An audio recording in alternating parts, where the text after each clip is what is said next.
ಪವನ್ ಹೋಗ್ಬೇಕು. ಹಲೋ ಎಲ್ಲರಿಗೂ ನಮಸ್ಕಾರ. ಸೊ ಇವತ್ತಿನ ವಿಡಿಯೋದಲ್ಲಿ ನಾನು ಪ್ರಾಡಕ್ಟ್ಸ್ದು ಇನ್ಫಾರ್ಮೇಷನ್ ಜೊತೆಗೆ ಆ್ಯಂಡ್ ಇ ವಿ ಲೈಸ್ ಅಂತ ಕಾಮನಾಗಿ ನೀವು ಕೇಳಿರ್ತೀರ ಅಥವಾ ನಜರ್ ಅಂತ ಸಹ ಕೇಳಿರ್ತೀರ.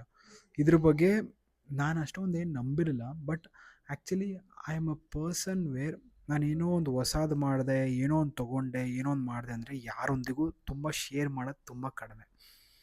ಆ್ಯಂಡ್ ನೀವು ಹೀಗೆ ತಮ್ಮನೆಲ್ಲ ನೋಡಿರೋ ಥರ ನಾನು ಈ ಕಾರ್ ತೊಗೊಂಡಾಗಿಂದ ಹತ್ತತ್ರ 1 ವರ್ಷ ಆಯಿತು. ನಾನು ಯಾರಿಗೂ ಸಹ ಹೇಳೇ ಇಲ್ಲ ಕಾರ್ ತೊಗೊಂಡಿದ್ದೀನಿ ಅಂತ. ಅದು ಫೇಸ್ಬುಕ್ಕಲ್ಲಾಗಲಿ, ಇನ್ಸ್ಟಾಗ್ರಾಮಲ್ಲಾಗಲಿ, ಯೂಟ್ಯೂಬಲ್ಲಾಗಲಿ ಎಲ್ಲೂ ಕೂಡ ನಿಮ್ಗೊಂದು ಇಮೇಜು ಕಾಣಲ್ಲ. ನಾನು ಈ ಕಾರ್ನ ಶೋರೂಮಿಂದ ತಂದಿರೋದು, ವೀಡಿಯೋಸ್ ಆಗಲಿ, ಫೋಟೋಸ್ ಆಗಲಿ ಏನೂ ಗೊತ್ತಾಗಲ್ಲ. ಓಕೆ. ಬಟ್ ಆ ಫೋಟೋ, ವೀಡಿಯೋ ಎಲ್ಲ ನಂದು ಪರ್ಸ್ನಲ್ ಗ್ಯಾಲರಿ ಇಟ್ಕೊಂಡಿದ್ದೀನಿ. ಬಟ್ ಏನೋ ಆಲ್ ಆಫ್ ಅ ಸಡನ್ ಗೊತ್ತಿಲ್ಲ, the car was very good, car was in a very good condition. But ಸಡನ್ನಾಗಿ ಮೊನ್ನೆ ಎಂಥ ಇನ್ಸಿಡೆಂಟ್ ಆಗಿದೆ ಅಂತಂದರೆ, ದೇವಸ್ಥಾನದಿಂದ ಬರಬೇಕಾದ್ರೆ ಟೋಲ್ ಹತ್ರ ಒಂದು ಲಾರಿ ಡ್ರೈವರ್ ಈ ವಾಸ್ ಕಂಪ್ಲೀಟ್ಲಿ ಡ್ರಂಕ್, ಚೆನ್ನಾಗಿ ಕುಡಿದ್ಬಿಟ್ಟು ಹಿಂದೆಗಡೆಯಿಂದ ಬಂದ್ಬಿಟ್ಟು ಕಾರ್ಗೆ ಹಿಟ್ಟು ಮಾಡಿಬಿಟ್ಟಿದ್ದಾನೆ. ಸೊ ಕಾರ್ಗೆ ಹಿಟ್ಟು ಮಾಡಿರೋದಕ್ಕೆ ಕಾರ್ದು ಕಂಪ್ಲೀಟ್ಲಿ ಹಿಂದೆಗಡೆ ಕ್ವಾರ್ಟರ್ ಪನಲ್ ಆ್ಯಂಡ್ ಡೋರ್ ಆ್ಯಂಡ್ ಒಳಗಡೆ ಬಾಡಿ ಡ್ಯಾಮೇಜ್ ಕಂಪ್ಲೀಟ್ಲಿ ಆಗಿದೆ. ಸೊ ಎನಿಯೌ ಪ್ಯಾಸೆಂಜರ್ಸ್ಗೆ ಯಾರಿಗೂ ಕೂಡ ಏನಾಗಿಲ್ಲ, ಕಾರ್ ಒಳಗಡೆ ಕೂತವ್ರಿಗೆ ಏನೂ ಆಗಿಲ್ಲ. ಬಟ್ ಕಾರ್ ಮಾತ್ರ ತುಂಬ ಡ್ಯಾಮೇಜ್ ಆಗಿದೆ. ಬಟ್ ಖುಷಿ ವಿಷಯ, ಕಾರ್ಗೇನೂ ಪ್ರಾಬ್ಲಮ್ ಆಗಿಲ್ಲ, ಸಾರಿ ಪ್ಯಾಸೆಂಜರ್ಸ್ಗೇನೂ ಪ್ರಾಬ್ಲಮ್ ಆಗಿಲ್ಲ. ಹಂಗೆ ಎಲ್ಲೋ ಒಂದು ಕಡೆ ಬೇಜಾರಾಗೋದು ಬಂದ್ಬಿಟ್ಟು ಕಾರ್ಗೆ ನಾನು ಯಾರಿಗೂ ಯಾವತ್ತೂ ಶೇರ್ ಮಾಡಿಲ್ಲ ಕಾರ್ ತೊಗೊಂಡಿದ್ದೀನಿ ಅಂತ. ಅಥವಾ ಯೂಟ್ಯೂಬಲ್ಲಿ, ಇನ್ಸ್ಟಾಗ್ರಾಮಲ್ಲಿ ಪ್ಲ್ಯಾಟ್ಫಾರ್ಮ್ ಇತ್ತು ನನಗೆ ಶೇರ್ ಮಾಡ್ಬೋದಾಗಿತ್ತು. ಅನ್ಬಾಕ್ಸಿಂಗ್ ಥರ ಏನೇನೋ ಫೋನ್ ತೊಗೊಂಡ್ರೆ ಎಷ್ಟೊಂದು ಜನ ಅನ್ಬಾಕ್ಸಿಂಗ್ ಮಾಡಾಕ್ತಾರೆ. ಏನು ಕಾರ್ ತೊಗೊಂಡ್ರೆ ಸೀಕ್ರೆಟ್ ರಿವೀಲ್ ಏನೇನೋ ಮಾಡಿ ಹಾಕ್ಬೋದಾಗಿತ್ತು ವ್ಯೂಸ್ಗೋಸ್ಕರ. ಬಟ್ ಈಗ ಆಗ್ತಾ ಇರೋದು ಯಾಕಪ್ಪ ಅಂತಂದರೆ, ಜಸ್ಟ್ ನೋ ಎಂಥ ನಜರ್ ಇದೆ ಜನರದ್ದು ಅಂತ.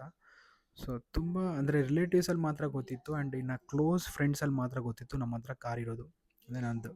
And very happy. ನಾನು ಅಟ್ ಏಜ್ ಆಫ್ 26 26.5 ಇಯರ್ಸಲ್ಲಿ ನಾನು ಫಸ್ಟ್ ಕಾರ್ ನಂದು ತೊಗೊಂಡಿದ್ದು. ಬ್ರ್ಯಾಂಡ್ ನ್ಯೂ ಕಾರ್, ಯಾವುದೇ ರೀತಿಯಾದಂಥ ಸೆಕೆಂಡ್ ಹ್ಯಾಂಡಲ್ ಕಾರಲ್ಲ, ಬ್ರ್ಯಾಂಡ್ ನ್ಯೂ ಕಾರ್ನ 26.5 ಇಯರ್ಸ್ಗೆ ನಾನು ಹೋಗಿ ತಂದೆ. ಬಟ್ ಫೀಲಿಂಗ್ ಸ್ಲೈಟ್ಲಿ ಎಮೋಷನ್ ಅದಾಗುತ್ತೆ, ಯಾಕಂದರೆ ಹಂಗಾಗಿರುತ್ತೆ. ಬಟ್ ಕಾರ್ ಓಡಿಸ್ದವ್ರದ್ದು ಪ್ರಾಬ್ಲಮ್ ಅಲ್ಲ, ಹಿಂದೆ ಬಂದು ಗುದ್ದೋಂದು ಪ್ರಾಬ್ಲಮ್ ಅಲ್ಲ. But everything is about the time and everything is about the situations of what we are doing. But ಕಾರ್ಗಿಂತ ತುಂಬ ಇಂಪಾರ್ಟೆಂಟಾಗಿ ಪ್ಯಾಸೆಂಜರ್ಸ್ಗೆ ಯಾರಿಗೂ ಕೂಡ ಗಾಡ್ ಗ್ರೇಸಿಂದ ಒಂದೇ ಒಂದು ಸ್ಕ್ರ್ಯಾಚ್ ಕೂಡ ಆಗಿಲ್ಲ ಬಾಡಿ ಮೇಲೆ.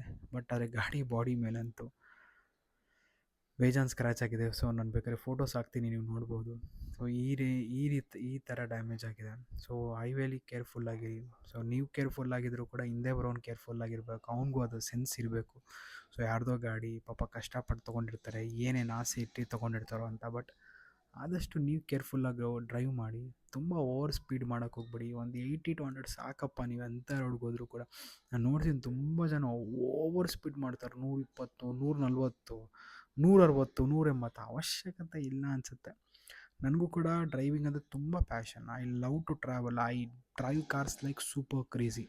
ಬಟ್ ಕಾನ್ಸ್ಟೆಂಟ್ ಸ್ಪೀಡಾಗಿ ಓಡಿಸ್ತೀನಿ, 80, 100. ಎಲ್ಲೋ ತುಂಬ ಒಳ್ಳೆ ರೋಡ್ ಸಿಗ್ತಾ 110 ಮ್ಯಾಕ್ಸಿಮಮ್, ತುಂಬ ಕಡಿಮೆ ಸಖತ್ತು ಓವರ್ ಸ್ಪೀಡಿಂಗೆಲ್ಲ ಓಡಿಸೋದು. ಇನ್ ಕೇಸ್ ಓವರ್ ಸ್ಪೀಡ್ ಓಡಿಸ್ತಾ ಇದ್ದೀನಿ, ಒಂದು 100, 120ವರೆಗೂ ಹೋದರೆ ಮ್ಯಾಕ್ಸಿಮಮ್ ರೋಡಂತೂ ಚಿಂದಿ ಇರಬೇಕು, ಖಾಲಿ ರೋಡ್ ಇರಬೇಕು, ಫುಲ್ ಖಾಲಿ ಇರಬೇಕು. ಆ ಹೈವೇನ ಕಂಪ್ಲೀಟ್ಲಿ ಖಾಲಿ ಇದ್ರೆ ಹೋಗ್ತೀನಿ.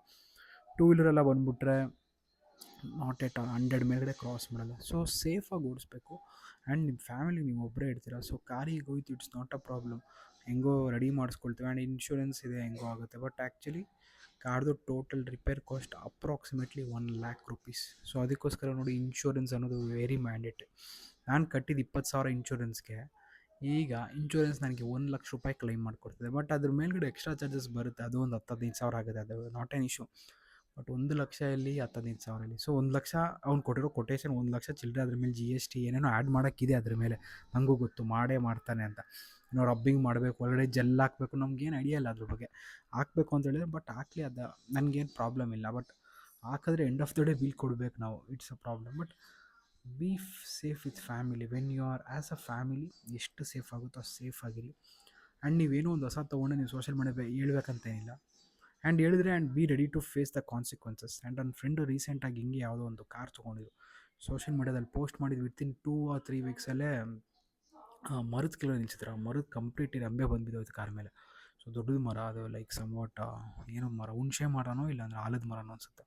ಒಂದು ದೊಡ್ಡ ಮರ ಬಂದ್ಬಿಟ್ಟು ಕಂಪ್ಲೀಟ್ಲಿ ರೂಫ್ ಡ್ಯಾಮೇಜ್ ಆಯಿತು, ಮುಂದೆಗಡೆ ವಿಂಡ್ಶೀಲ್ಡ್ ಹೋಗ್ಬಿಟ್ಟಿದೆ, ಮತ್ತು ಕ್ವಾರ್ಟರ್ ಪ್ಯಾನಲ್ಗಳೆಲ್ಲ ಹೋಗ್ಬಿಟ್ಟಿದೆ.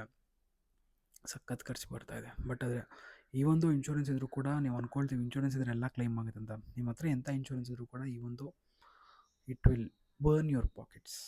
ಸೊ ಆದಷ್ಟು ಸೇಫಾಗಿ ಇಟ್ಕೊಳ್ಳಿ. ಆ್ಯಂಡ್ ತೋರಿಸ್ಬೇಕಂತೇನಿಲ್ಲಪ್ಪ ಜನಕ್ಕೆ, ಯಾವಾಗೋ ಒಂದು ಸಲ ತೋರಿಸಿ, ಅದ್ರ ಅವಶ್ಯಕತೆ ಇದ್ದರೆ ತೋರಿಸಿ, ನಾನು ತೋರ್ಸಕ್ಕೆ ಹೋಗ್ಬಿಡಿ, not an issue. But my request, so nazar is real, evil eyes are there. So ನೀವು ಗ್ರೋ ಆಗುವಂಥ ಟೈಮಲ್ಲಿ ಹಿಂದಿನ ಕಾಲದಲ್ಲಿ ಒಂದು ಗಾದೆ, ಎಲೆ ಮರೆಕಾಯಿ ಅಂತಂದರೆ ನೀವು ಮರೆಯಾಗೆ ಗ್ರೋ ಆಗಿ, ನೀವು ಎಲ್ಲರಿಗೂ ತೋರಿಸ್ಕೊಂಡು ಗ್ರೋ ಆಗಬೇಕು ಅನ್ನೋ ಅವಶ್ಯಕತೆ ಇಲ್ಲ. ಸೊ ಇದು ನಾನು ಯಾವುದೇ ರೀತಿ ಹರ್ಬಲೈಫ್ ಪ್ರಾಡಕ್ಟ್ಸ್ ಬಗ್ಗೆ ಮಾತಾಡಿದ್ದಿಲ್ಲ, ಇದು ಕಂಪ್ಲೀಟ್ಲಿ ನನ್ನ ಒಂದು ಓನ್ ಎಕ್ಸ್ಪೀರಿಯನ್ಸ್ ಬಗ್ಗೆ ಮಾತಾಡಿದ ವಿಡಿಯೋ. ಸೊ ಯಾರಾದರೂ ವಿಡಿಯೋಗೆ ಹೊಸಬ್ರಾಗಿದ್ದರೆ ದಯವಿಟ್ಟು ವಿಡಿಯೋನ ಲೈಕ್ ಮಾಡಿ, if you like the video, or else. And ನಮ್ಮ ಚಾನಲಲ್ಲಿ ಹರ್ಬಲೈಫ್ ರಿಲೇಟೆಡ್ ವೀಡಿಯೋಸ್ ತುಂಬ ಮಾಡ್ತಾಯಿರ್ತೀವಿ. If you like Herbalife or if you want to start with Herbalife, then you can contact us. So thank you very much every one.